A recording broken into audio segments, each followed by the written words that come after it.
रामायण। जय श्री राम। महावीर बलवान, कुंभकर्ण रावण सुभट, सुर विजयी जग जान। उसी यश को गा गाकर भक्तजन भवसागर से तर जाते हैं।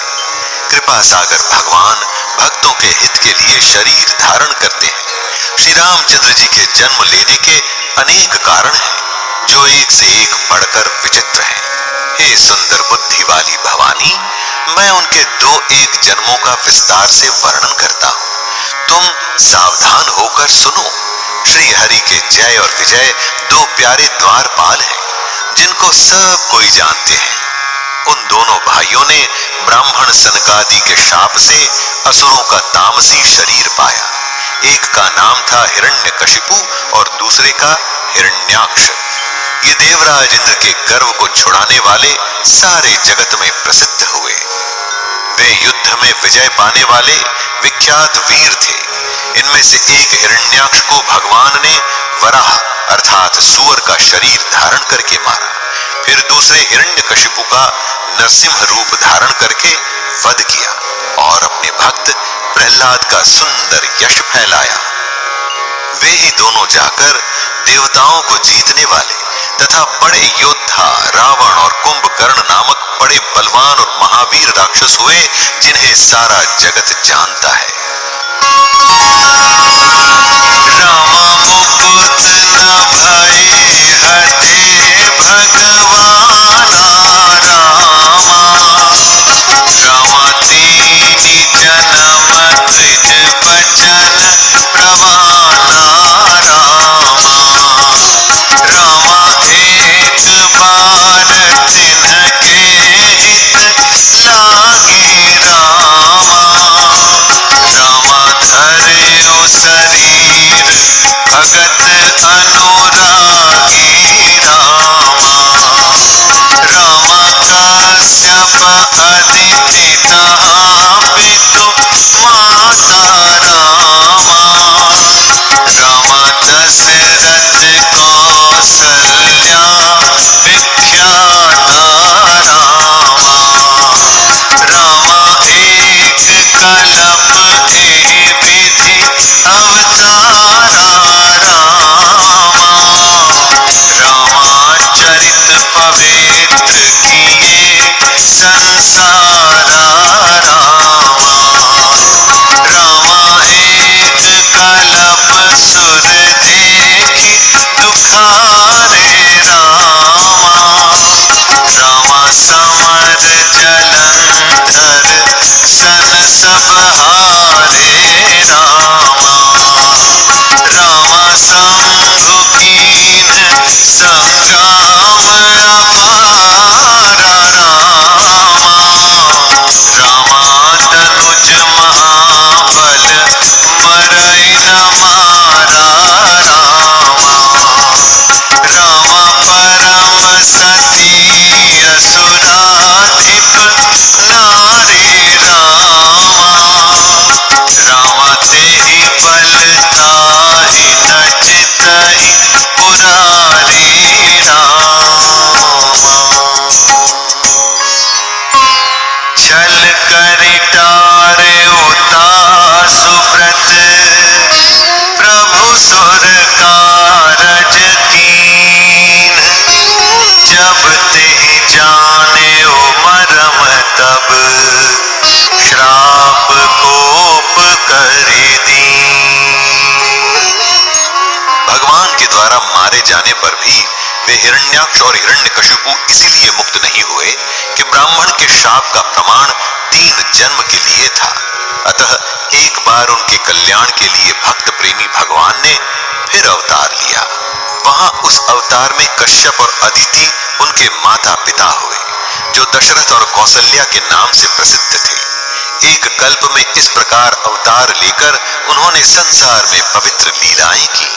एक कल्प में सब देवताओं को जलंधर दैत्य से युद्ध में हार जाने के कारण दुखी देखकर शिवजी ने उसके साथ बड़ा घोर युद्ध किया, पर वह महाबली दैत्य मारे नहीं मरता था।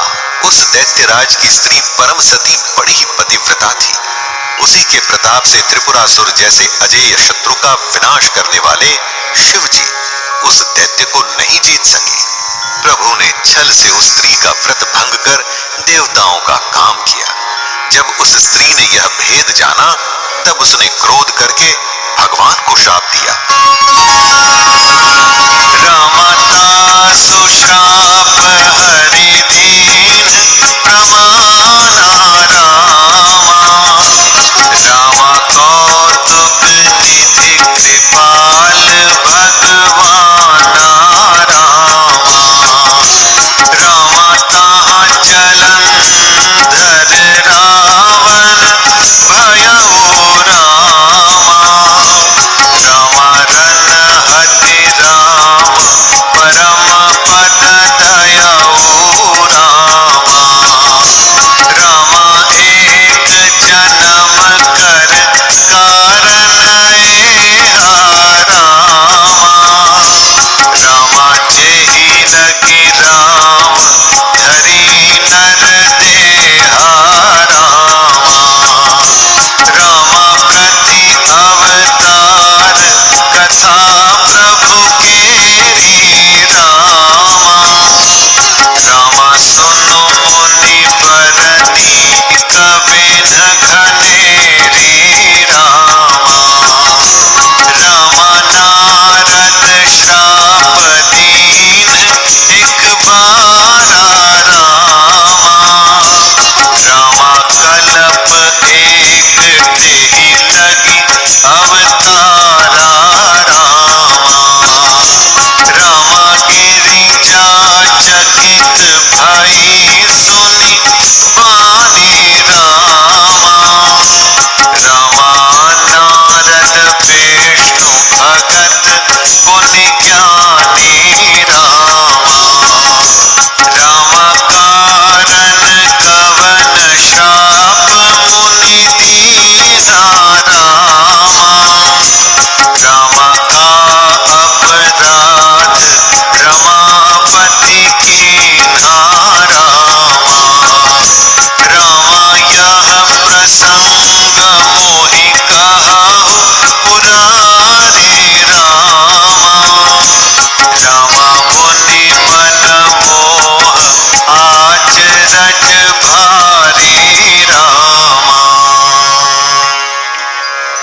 बोले बिहसि महेश तब ज्ञानी मूढ़ न कोई जेहि जस रघुपति करहि जब सो तस तेहि छन हो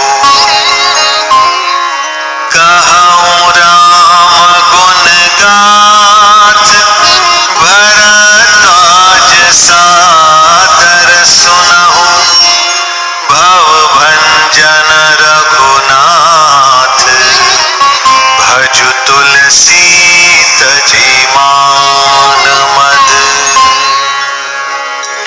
लीलाओं के भंडार कृपालु हरि ने उस स्त्री के शाप को प्रामाण्य दिया।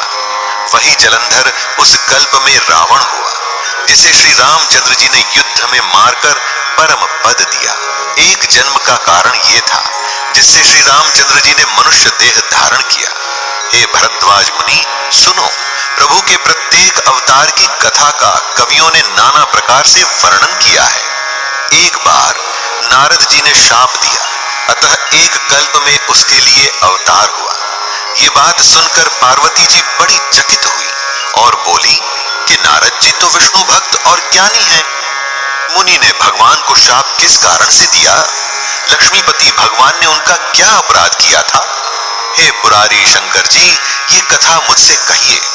मुनि नारद के मन में मोह होना बड़े आश्चर्य की बात है। तब महादेव जी ने हंसकर कहा, न कोई ज्ञानी है न मूर्ख। श्री रघुनाथ जी जब जिसको जैसा करते हैं वह उसी क्षण वैसा ही हो जाता है। याज्ञवल्क्य जी कहते हैं, हे भरद्वाज, मैं श्री रामचंद्र जी के गुणों की कथा कहता हूं, तुम आदर से सुनो। तुलसीदास जी कहते हैं, मान और मद को छोड़कर आवागमन का नाश करने वाले रघुनाथ जी को